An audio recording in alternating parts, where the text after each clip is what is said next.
కాదు, విజన్ మనది కూడా కాదు, అది ప్రపంచాన్ని. ఇంకా రెండోది విశాఖపట్నం అన్నప్పుడే మనకు రిషికొండ. ఈరోజు ఉదయమే రిషికొండకు సంబంధించిన మంత్రివర్గ ఉపసంఘం అక్కడ పరిశీలన చేసింది. దాని మీద వాళ్ళు ప్రకటించారు కూడా.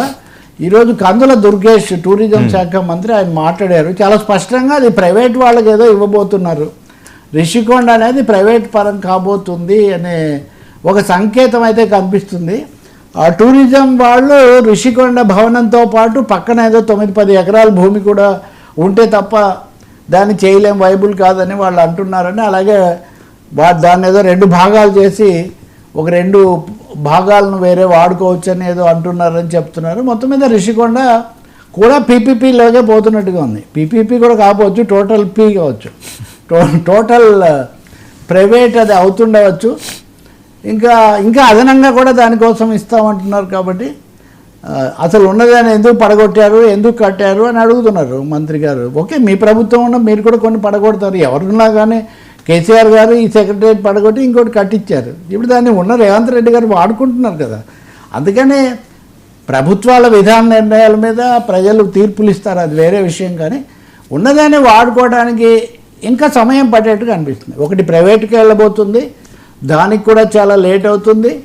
ప్రైవేటుగా రిషికొండ దీంతో పాటు ఇంకా అదనంగా ఇవ్వాలనే ఆలోచనలు కూడా ఉన్నట్టుంది. జగన్మోహన్ రెడ్డి దీని మీద కూడా ఎదుగుదాడి చేశారు.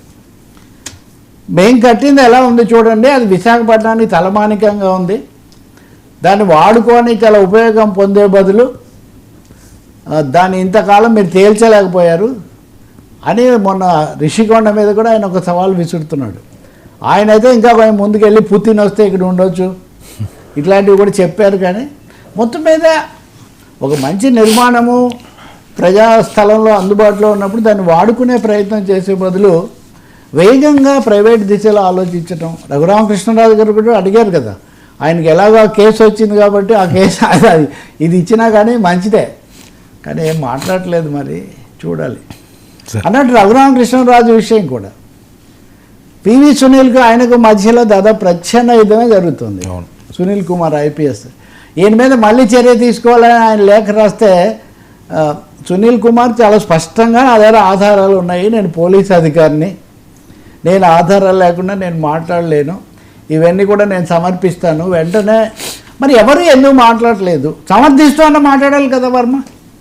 ఇప్పుడు అధికార పదవిలో ఉన్న వాళ్ళు, గతంలో విమర్శలు చేసిన వాళ్ళు, వాళ్ళ మీద ఆరోపణలు అవి వస్తే వాళ్ళని వాళ్ళు, ఇప్పుడు సుజనా చౌదరి గారి మీద వస్తే ఆయన, రఘురామకృష్ణరాజు గారి మీద వస్తే ఆయన, ఇంకొకరి మీద వాళ్ళు సమర్థించుకోవడమే. కానీ మరి కూటమి, ఐక్యత, అభేద్యం ఇవన్నీ అంటున్నప్పుడు ఎవరు ఎందుకు నోరు ఇప్పట్లేదు?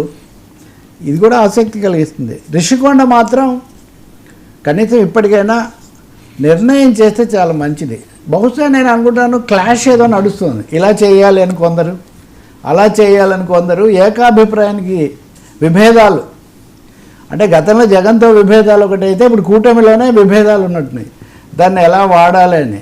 సంస్కృతి, పర్యావరణం, పర్యాటకం ఇన్ని కూడా జనసేన చేతుల్లోనే ఉన్నాయి కదా. కాబట్టి జనసేనకు తెలుగుదేశానికి తేడాలు ఉండాలి. రిషికొండ భవనాలు ఎలా వాడాలి అన్న దాని మీద మళ్ళీ మన పవర్ స్టారే ఏదో ఒక మార్గం చూపిస్తే పోతుంది. ఎందుకంటే అంతకుముందు ఆయన కొండలు అనుమతి లేకపోయినా తుప్పల్లో నుంచి కూడా వెళ్ళి దాన్ని చూసి చెప్పారు కదా. ఇప్పుడు రాజమార్గంలో వెళ్ళి చూసి దాన్ని ఎలా వాడాలో చెప్తే సరిపోతుంది కదా. సార్ మహిళల నిప్పులు